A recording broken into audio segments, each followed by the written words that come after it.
Assalamualaikum warahmatullahi wabarakatuh. Halo anak-anak semuanya, kembali lagi bertemu dengan Teacher Ii. Baik, pada pertemuan hari ini kita akan membahas materi terakhir di semester 1 ini. Oke.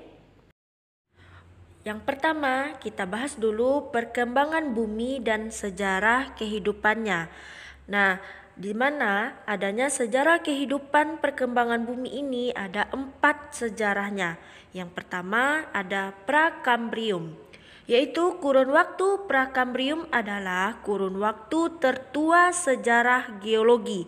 Kurun waktu Prakambrium ini merujuk pada seluruh periode sejarah bumi sebelum pembentukan batuan tertua di mana fosil dapat ditemukan.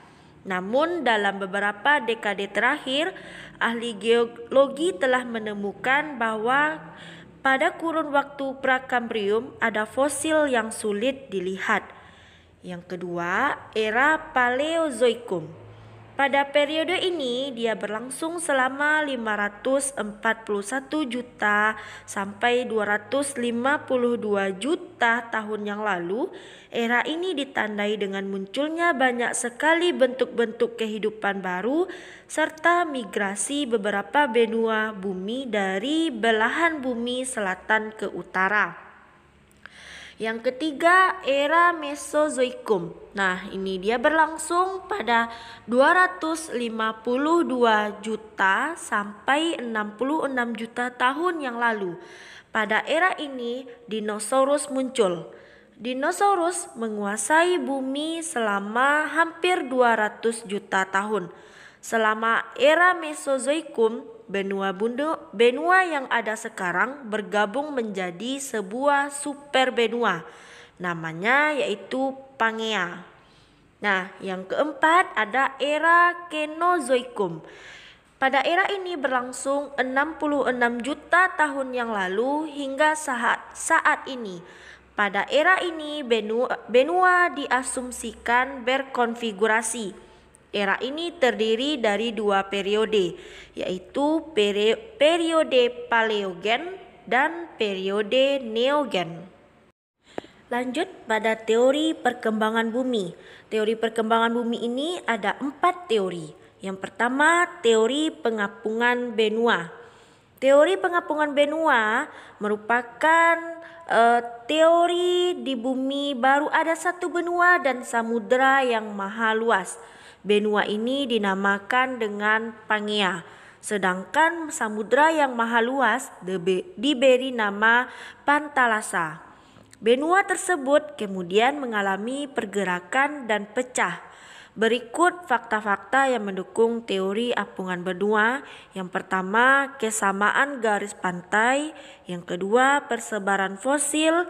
Yang ketiga, kesamaan jenis batuan. Dan yang keempat, iklim purba. Yang kedua, teori Laurasia dan Gondwana. Teori ini menyatakan pada awalnya bumi terdiri dari 2 benua, yaitu pecahan benua yang berada di sebelah utara dinamakan Laurasia dan di sebelah selatan dinamakan Gondwana. Kemudian kedua benua tersebut dipisahkan oleh laut sempit yang dinamakan Laut Tetis. Yang ketiga, teori konveksi. Teori ini menyatakan bahwa di dalam bumi yang masih dalam keadaan panas dan berpijar terdapat arus konveksi ke arah lapisan kulit bumi yang berada di atasnya. Sehingga ketika arus konveksi tersebut membawa material berupa lava sampai ke permukaan bumi, maka terbentuklah punggung tengah samudra dan menggeser lapisan bumi yang lama. Yang keempat ada teori lempeng tektonik. Teori ini menyatakan bahwa kulit bumi atau litosfer terdiri atas beberapa lempeng tektonik yang berada di lapisan astenosfer. Lapisan astenosfer yang terdapat arus konveksi menyebabkan lapisan litosfer di atasnya mengalami pergerakan. Pergerakan lapisan ini tidak beraturan yang dikelompokkan menjadi pergerakan lempeng konvergen, divergen, dan lempeng transform.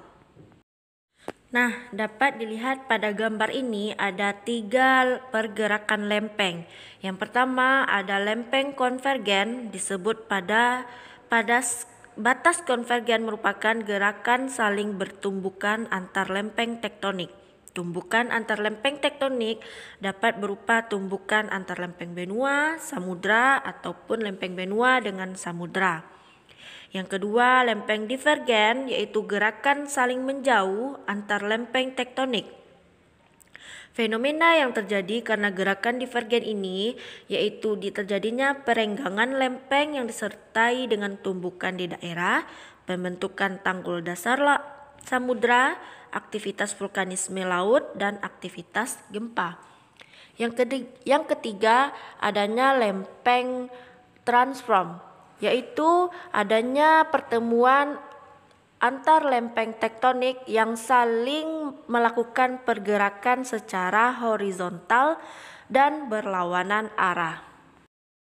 Baik, yang terakhir kita masuk pada bentukan muka bumi hasil pergerakan lempeng tektonik. Bentukan muka bumi ini ada 2, yaitu bentukan pada batas lempeng konvergen dan bentukan pada batas lempeng divergen.